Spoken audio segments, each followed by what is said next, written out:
Samantala, patuloy na bineberipika ng Department of Migrant Workers ang ulat na may 3 Pinoy crew ng MV Eternity Sea ang namatay matapos ang pag-atake ng rebeldeng grupong Houthi na nagpalubog sa barko sa Red Sea. Ayon kay Migrant Worker Secretary Hans Leo Kakdak, may 3 umanong naiwan sa barko batay mismo sa mga salaysay ng 8 survivor na na-rescue at nakauwi na ng bansa. Wala umano kasing nakitang labi o katawan nila sa barko pero umaasa pa rin ang ahensya na makumpirma ang lagay ng mga ito.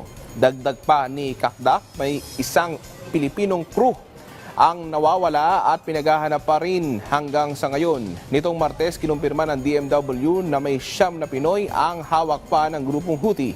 Pero nasa mabuti namang kalagayan ng mga ito. Nakikipag-ugnayan na ang DMW sa Foreign Affairs Department para magkaroon ng diplomatikong usapan sa grupo at makauwi ng ligtas ang ating mga kababayan.